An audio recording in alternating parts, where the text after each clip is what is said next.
Так, мы пришли в парк. Вот они наши.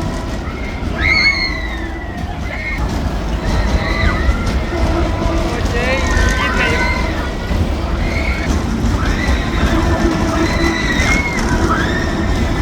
Где они?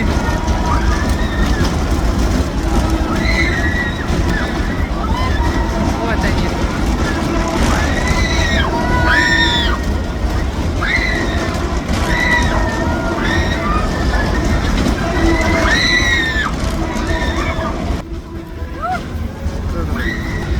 Вот проезжай. Все уже, да? Останавливается? Я их туда не надо. 5 минут.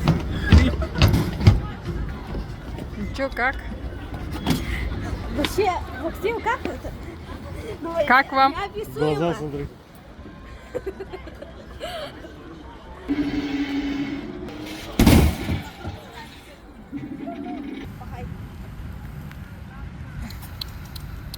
Дружи какая. Где ты? Конечно, где-то сейчас.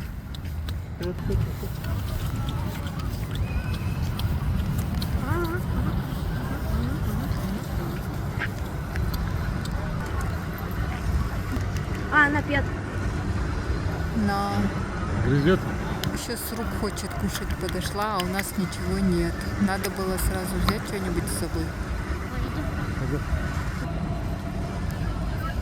Белочки в парке почти ручные. Дохсун. Мои любимые. Ну попробуй. Дом вверх дном. Ой, мы несколько лет здесь этого дома не видели. Ленточный лабиринт. Для лабиринта. Вам перевернул дом. Да, мы вечером пришли, уже почти все закрыто. Ты знаешь, иди посмотри.